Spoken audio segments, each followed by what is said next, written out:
राजन, जो इस लोक में चोरी करता है, जबरदस्ती संपत्ति छुड़ा लेता है, या अपने को ऊंचे कुलों में जन्मा हुआ मान करके बिना आपत्ति के नीच कर्म करता है। बोले पंडित जी हैं, बोले क्या? बोले सर आपके ठेके में है, होश में रहना पंडित जी, वहां यम के दूत नहीं देखेंगे तुम पर, और पिटाई डट के होगी।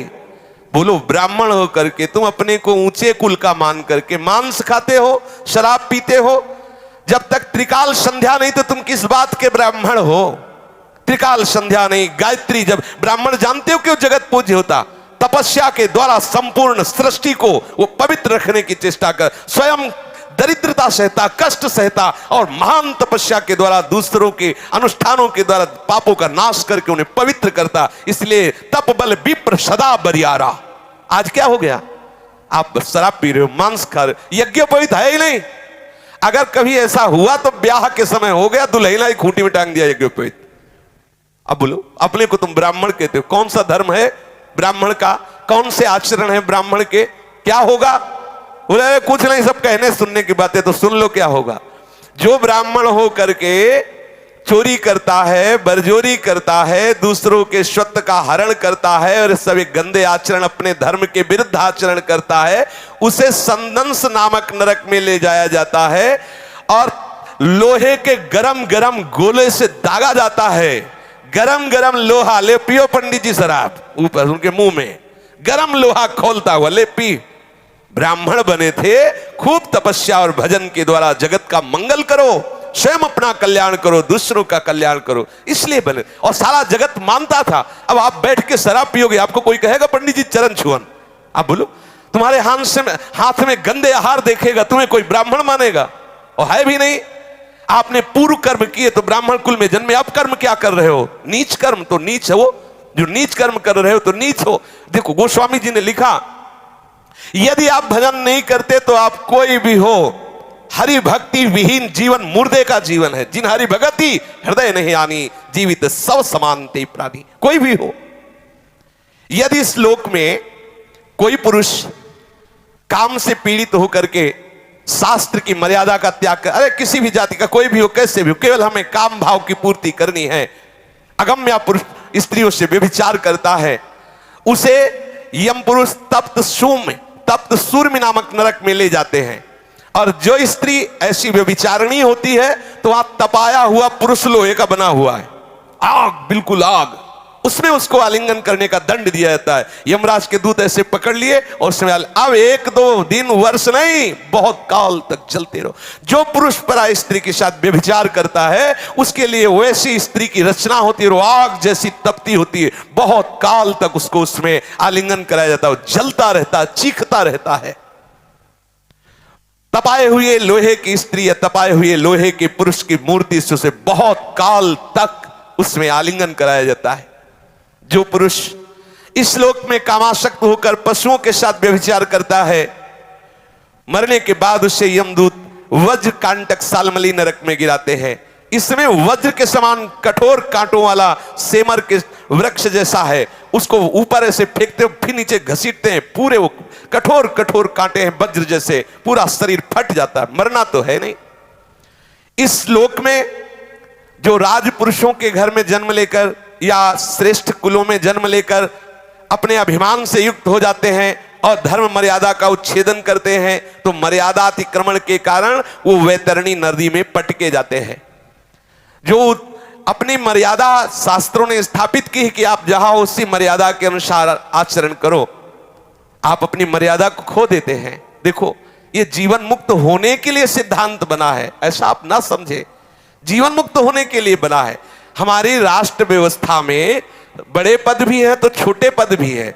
जितना बड़ा पद अधिकार है उतना ही छोटे, अगर छोटे ना हो तो जहां सुई काम आएगी वहां तलवार काम नहीं आएगी। विश्वास करो, तलवार की भी रचना आवश्यक है तो सुई की भी आवश्यक है। सबकी अपनी अपनी जगह आवश्यकता है। तुम अपने अपने धर्म का पालन करो। यदि आप अपने धर्म का अतिक्रमण करते हैं और यहां आकर मनमानी पापाचरण करते हैं, मनमानी उद्दंडता करते हैं, तो एक नरक है जिसका नाम है वैतरणी। वैतरणी नदी में उसे फेंक दिया जाता है। उसमें क्या बहता है? उसमें मल, मूत्र, पीप, रक्त, केश, नख, हड्डी, चर्बी और पिसा हुआ मांस, मज्जा ये प्रवाह होता है, उसमें फेंक दिया जाता है। जो धर्म का उल्लंघन करता है, नीच आचरण करता है, पापाचरण करता है, और मैं बहुत ऊंचे कुल का हूं ऐसा अभिमान करके, तो उसको फेंक दिया जाता है।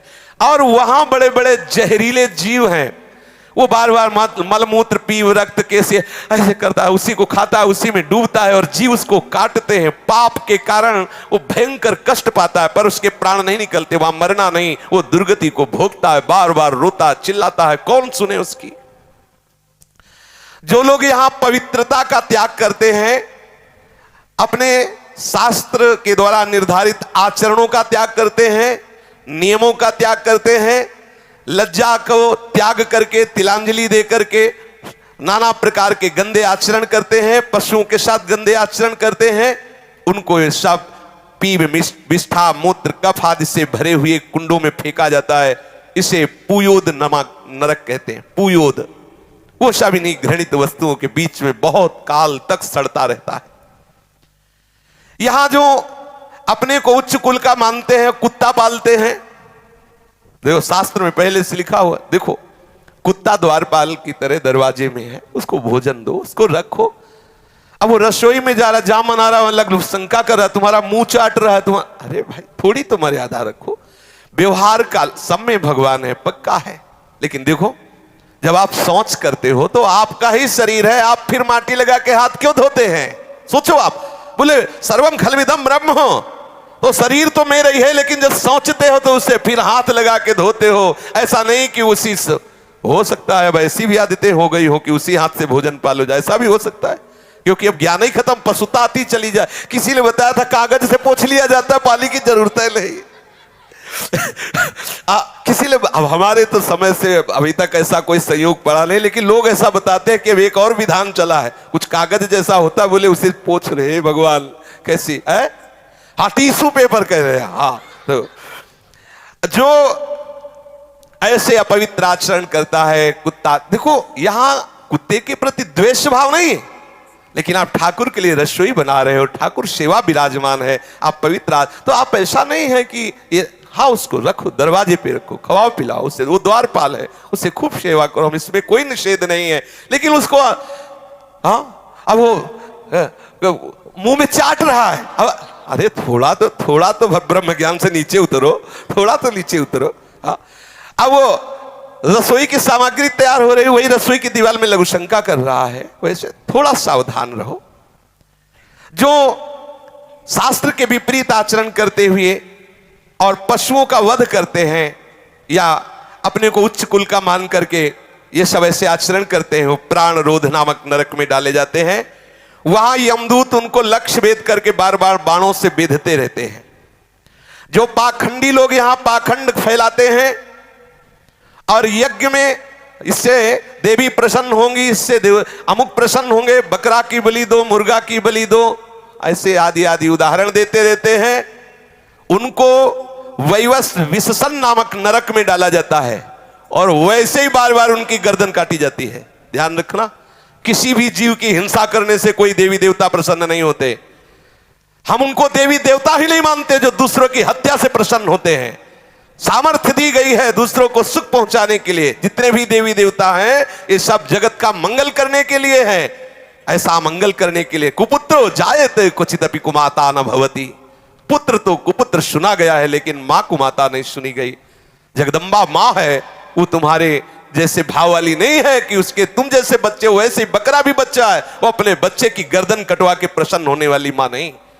बोले नहीं, दुर्गा और काली तो तब प्रसन्न होती जब खून पीते हो। खून पीती उन नीचों का जो धर्म की मर्यादा का उल्लंघन करते हैं, भगवान की बनाई हुई मर्यादा का नाश करते हैं, जब संसार में वो ऐसे आतंक फैलाते हैं, तब यही आद्य शक्ति रूप धारण करती है, क्रोधित होकर उन दुष्टों का गला काटती है जो धर्म के विपरीत आचरण कर, उनका खून पीती, बेचारे नाजुक सीधे साधे नाबुल पशु पक्षियों का नहीं। ऐसे पापियों को विभूषण नामक नरक में डाला जाता है, बहुत ही कष्ट दिया जाता है। जो कोई चोर या राजा या राजपुरुष, मान लो आप राजा हैं, आपके प्रतिकूल ऐसा भाव आ रहा है और आप नगर में आग लगवा दिए, समर्थ हैं, या आप राज कर्मचारी हैं, बिना अपराधी को किसी को पूरे परिवार को फांसी पे या आदि आदि आदि दंड, किसी को विष दिला दिया, या गांव के गांव लुटवा लिए, या व्यापारियों के दलों को लूट लिया, या आदि आदि। आप अधिकारी हैं, आप बल आपको प्राप्त हुआ है। यदि आप कहीं ऐसे आंतरिक कार्य करते हैं जो हमारे शास्त्र के विरुद्ध है, तो जिनकी दाढ़ें वज्र के समान है, ऐसे 20 यमदूत भयंकर कुत्ते का रूप धारण करके उसके ऊपर टूटते हैं, 20 एक साथ, वज्र की जैसी दाढ़ें चीर चीर कर। वहां मरना है नहीं, बहुत सावधान। भगवान श्री शुकदेव जी कहते हैं, इस लोक में जो दूसरे से पैसा लेकर झूठी गवाही देते हैं, जो इस लोक में बहुत झूठ बोल करके व्यापार करते हैं, जो अपना काम बनाने के लिए झूठा प्रलोभन दे देते हैं, हम तुमको इतने रुपए देंगे, ऐसा ऐसा ऐसा, जो दान के समय किसी को झूठ बोल के फुसला लेते, तुम्हें इतने रुपए दे, काम करवा ले, काम बन गया, आदि आदि झूठ बोल दिया, उसे आधार शून्य अविचीमान नामक नरक में गिराया जाता है। अविचीमान ये 100 योजन ऊंचा है, 100 योजन ऊंचे से उससे सिर के बल फेंका जाता है। बार बार बस यही किया जाता है, नीचे गिरा फिर ऊपर से ले गए, फिर 100 योजन से नीचे, फिर ऐसे भयंकर कष्ट। इसे अविचीमान कहते हैं। गिराए जाने पर उसके शरीर की नस नस टूट जाती है, प्राण तो निकलते नहीं, फिर ऊपर ले जाएगा, फिर पटका गया, फिर ऐसे ऐसे। यहां जब कोई, देखो ध्यान से सुनना, कोई संकल्प लेता है कि आज के बाद मैं ये नहीं करूंगा, या आज से मैं ऐसा करूंगा, बहुत होश में बोलना, ये कोई साधारण नहीं है। मैं ऐसा व्रत लेता हूं, मैं ऐसा नियम लेता हूं, मैं ऐसा, अगर वो अपने नियम को तोड़ता है, अपने संकल्प को तोड़ता है, अपने व्रत को तोड़ता है, प्रमाद करता है, तो वो अयहपान नामक नरक में गिराया जाता है। छाती में चढ़कर यमदूत उसे गला हुआ लोहा पिलाते हैं। वाणी से ठीक बोलो, ठीक नियम, ठीक निष्ठा, ऐसे नहीं कि जो मनाया सो बोले। इस श्लोक में जो जन्म तपस्या विद्या आचार वर्ण आश्रम के अभिमान में आकर के अपने महानों का सत्कार करना छोड़ देता है, वो जीता हुआ मुर्दे के समान है। अपने बड़ों का सत्कार करो, महापुरुषों का सत्कार करो, माता पिता बुजुर्ग गुरुजनों का सत्कार करो। अगर वो ऐसा नहीं करता है तो मरने पर छार करदम नामक नरक में गिराया जाता है, वह उसे बड़ी पीड़ा सहनी पड़ती है। इस लोक में जो भैरव यक्ष राक्षस आदि का आयोजन करने के लिए पशुओं को मारते हैं, खाते हैं, उल्लास मनाते हैं, तो रक्षोगण भोजन नामक नरक में ले जाया जाता है। कसाई की तरह कुल्हाड़ियों से काट काट करके उसका मांस, उसका लोहू यमदूत भक्षण करते हैं और खूब उत्सव मनाते हैं। तुमने मनाया उत्सव, अब वहां यमदूत उत्सव मनाएंगे। इस लोक में जो वन या गांव के निरपराध जीवों को पहले फुसला कर बुलाते हैं, ले ले, और फिर उसे फंसा लेते हैं और फिर उसे छेड़ते हैं, कांटे से ऐसे बेधना, रस्सी से बांधना, खिलवाड़ करना, मारना, पीट। तुम्हारा तो खिलवाड़ हो रहा है, वहां वो मर रहा है, वहां उसको भयंकर कष्ट हो रहा है, तो ये अपराध बन रहा है। उसे सूल प्रोत नामक नरक में सूलों से बेधा जाता है। जो यहां कंक, बटेर, बंदर, कुत्ता आदि जो भी जीव हैं, इनको फुसला के बुला लिया, फिर इनको आप कष्ट देते हो, इनको ताड़ना देते हो, तो उसको ये कष्ट मिलता है। जो सर्पों के समान उग्र स्वभाव वाले पुरुष दूसरे जीवों को पीड़ा पहुंचाते हैं, मरने पर दंदशूक नामक नरक में गिराए जाते हैं। वहां 5-7 मुख वाले भयंकर विषधारी सर्प छोड़े जाते हैं, वो चूहे की तरह से निगल जाते हैं और भयंकर इसको विष का प्रभाव कष्ट देता रहता है। बार बार ऐसा होता रहता है।